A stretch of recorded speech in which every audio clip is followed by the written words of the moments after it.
Welcome, everybody.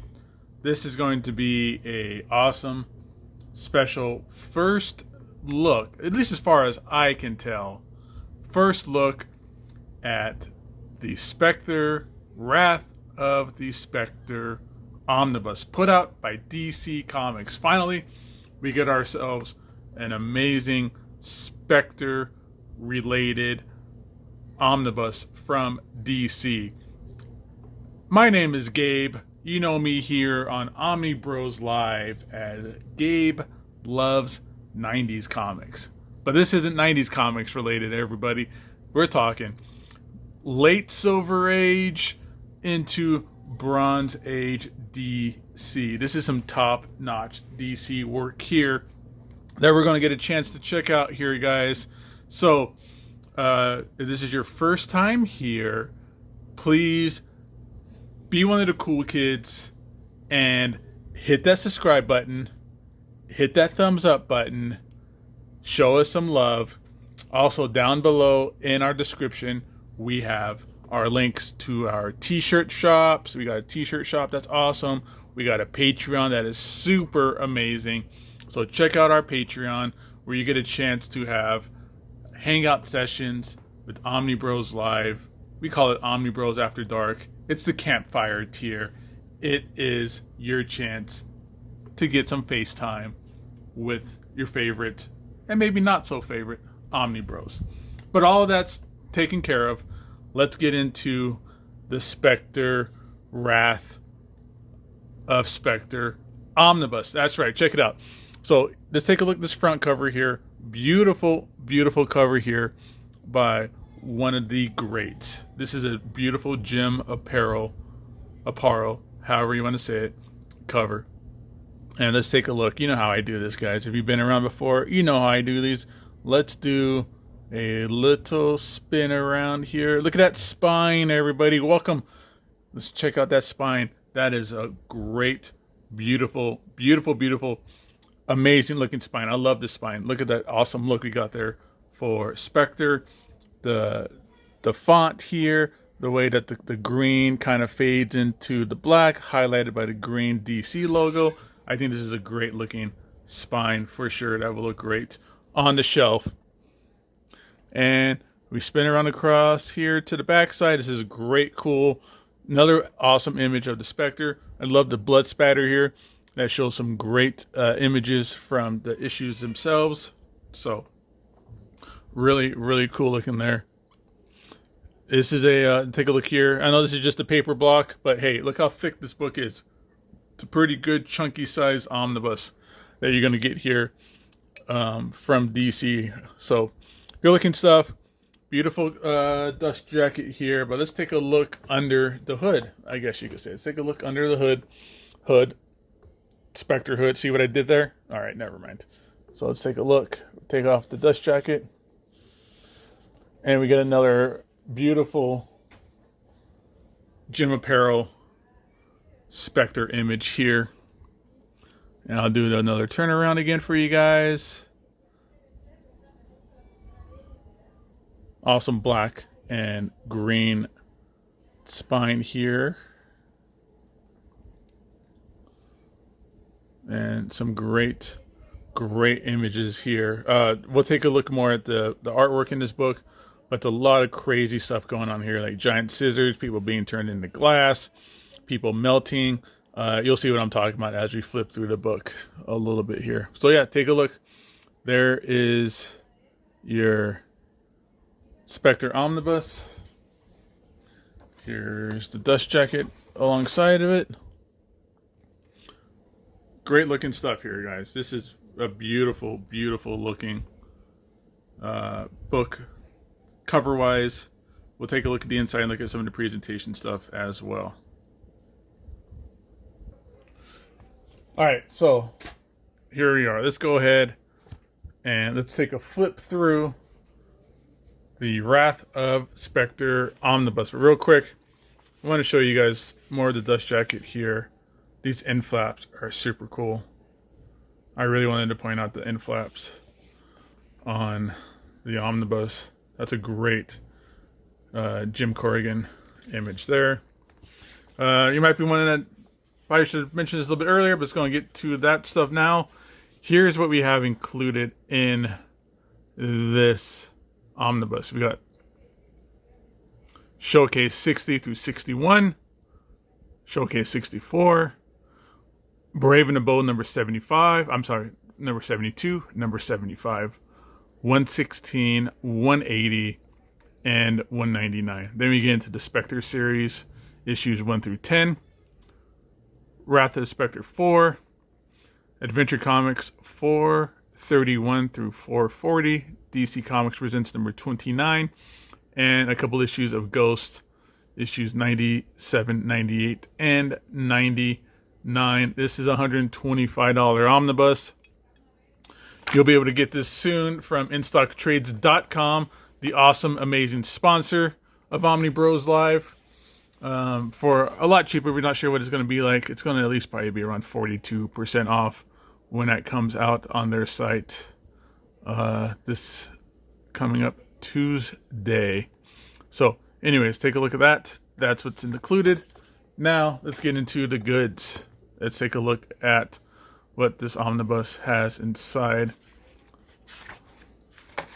Again, you're going to see a lot of great, if you like horror books and kind of really ominous supernatural stuff, you're going to see a lot of that here in the Spectre Omnibus for sure.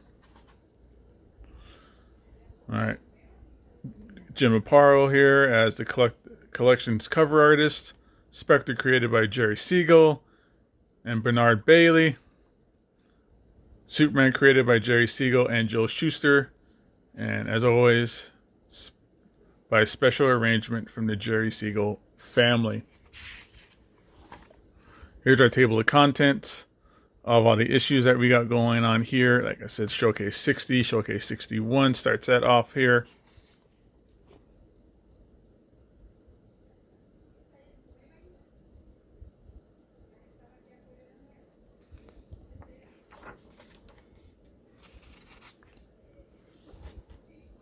Got this introduction here by Peter Sanderson. I don't see any credits. Where's the credits? Oh, here we go. Here's the credits here from everybody working on the book here. All the great editors. Julie Schwartz, Joe Orlando, Dick Giordano. We'll talk about some of these characters and creators as well. So shout out to all these guys who worked hard on this book throughout the years and to put together this really nice, as you'll see, really great looking omnibus. So let's take a flip through. We start off here with issue 60 of Showcase Presents. Showcase Presents number 60. This is the first Silver Age appearance of the Spectre. So real quick, the Spectre was first introduced in the Golden Age of comic books, Golden Age DC. That was in issue number 52 of More Fun Comics. Was our first appearance of the Spectre. He was also a founding member of the JSA, so he was around for a minute. Was a founding member of JSA. Look at all this great art in here. We'll see here. You can't really see, but the paper quality of this omnibus is out of control. It's a really fine. It's a thick paper. It makes you want to feel it for some reason. Like when I'm flipping through it, I just want to touch it and just caress it. As creepy and naughty as that sounds, that's what we're getting from this omnibus here. He was been around for a while. He's a founding member of JSA. And during that during that Golden Age time, the ominous kind of spooky supernatural stuff really went to the wayside really, really fast. He eventually just became kind of a backup character, helping out this super cop called Percival Pop. And he's really just this bumbling character. And the Spectre was really just around just to kind of bail him out of trouble and get him out of, like, you know, silly crises and stuff like that. And so that was kind of his thing for a while. Look at this great art here. This is some fun stuff. This is a early Silver Age. Like, these are early reappearances of the Spectre. So to kind of get more in the point with that, Spectre's last appearance in the Golden Age was during All-Star Comics number 101 was his last appearance, and he disappeared for a while. He was gone for about 20 years, a good 2 decades he was gone. And then during the 50s, Julie Swartz, you may have heard of Julie Swartz, he's a phenomenal editor for DC and is responsible for revamping all of our favorite DC characters that we know and love today, like the Green Lantern.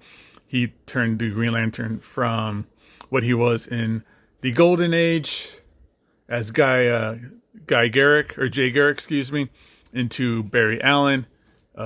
He revamped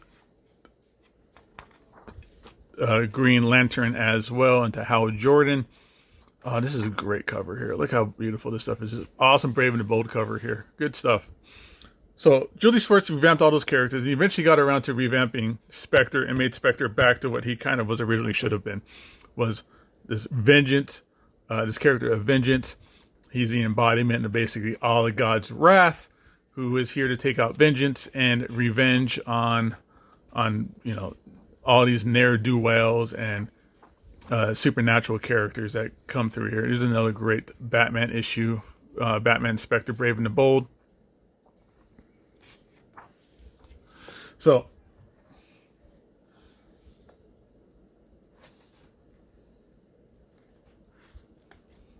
when Julie Swartz got him reinvented, when he finally went through that reinventing process, this is where we picked up some history here with one Gardner Fox. Gardner Fox was the original writer from the original early Spectre appearances, like here in like Showcase Present and things like that, were a lot of the Gardner Fox issues.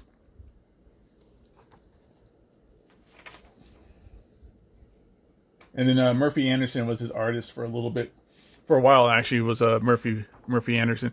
And then you'll see in here eventually, the one and only, the legendary Neil Adams does take over art duties. I'm going to kind of flip through here a little bit quicker. I don't want to make this video too long. There's a beautiful, beautiful image here. Look at that.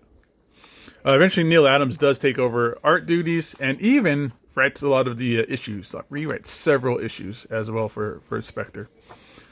You can see that these are, you can tell these are Neil Adams artwork here. You can tell just by kind of the inking and the character designs and just the beautiful faces. So yeah, Neil Adams took over for a while. And then 5 years later, an editor named Joe Orlando again got his hands on the Spectre. This is another great Spectre. I love these large images of the Spectre. Joe Orlando took over. And Joe Orlando was an editor at the time who got mugged. And his mugger got away. And that kind of what really cemented the idea. Again, great stuff. That's really what cemented the idea of Spectre being a tool of vengeance and of revenge.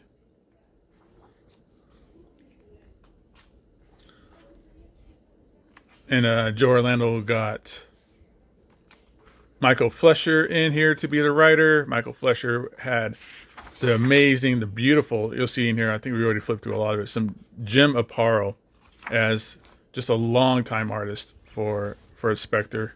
Started doing some covers afterwards and stuff as well. But you'll see, look how beautiful all this stuff is. So I'm going to flip through some more. And again, like I said, the paper is really great on this. Really makes you want to flip through this a lot. We got Weird Adventures, or we got Adventures Comics number 434 here, which is a really creepy story. I'll try and flip through a little bit slower just so you get an idea that this is about like haunted, possessed mannequins. Like all these mannequins coming out of the delivery truck who come alive. And since they're just mannequins, they're trying to destroy and murder people. But since they're mannequins, they actually get a chance to actually just destroy these mannequins. But it's so lifelike, these mannequins, and the way the art is drawn, it looks like they're just, that's a cool sequence here with this butcher knife. There you'll see all these mannequins just start getting just destroyed and hacked away. But it's so much that it was almost like it was real people, and it really became kind of a controversial issue because of the violence in it and stuff. Here's some more great stuff here.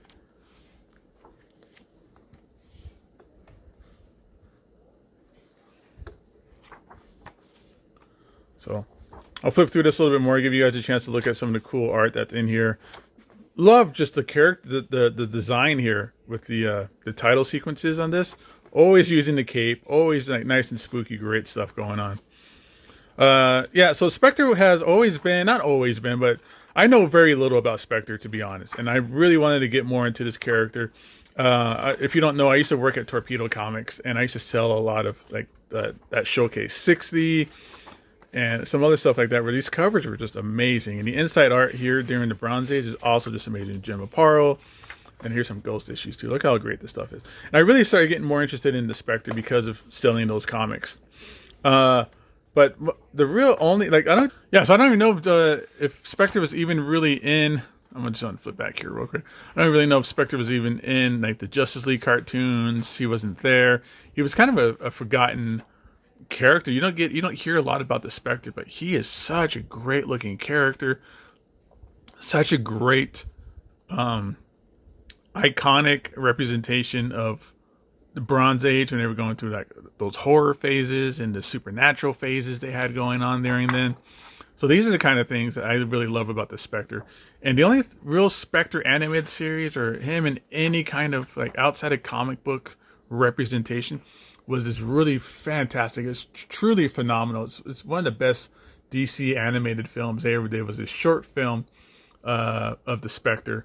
It was a DC showcase with the Spectre, and it is amazing. You guys need to check it out, and you'll get the idea about Jimmy Corrigan and how the Spectre has vengeance, Spirit of Vengeance. It's this really great. That is a great image too. Really great 1970s detective, woman trying to, kill her man and doing these really crazy things going on. So definitely, I would recommend you guys checking that out.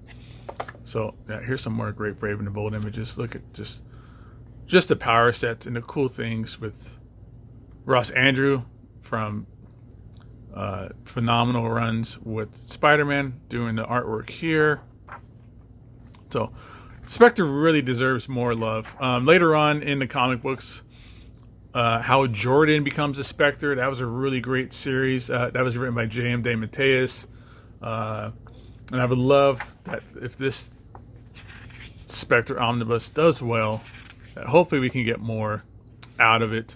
Maybe we can get that Howard Jordan series. Maybe we can get the late 80s, early 90s series as well. Yeah, because even later on there was Doug Minch got a series as well. The John Astradler. Boy, I can't speak with that. Excuse me. Sorry if I butchered that up too badly. His series as well. So I would really love to see more Spectre stuff come around. And that's really it, guys. So thanks again for checking this out, everyone. Remember, if it's your first time around here and you enjoyed the video, please share it around with everybody. This is a first look at the Spectre. I didn't really see anybody else do a Spectre Omnibus review spotlight yet, because most places haven't gotten this yet for whatever reason, to do with some kind of weird scheduling issue, especially because most people like to wait for in-stock trades to get their copies in. Everybody wants to pick it up from there, so definitely pick it up from in-stock trades. And I hope this little spotlight here helped you make a decision on whether you wanted to pick this up. All right, guys. So again, take care. Have a great day.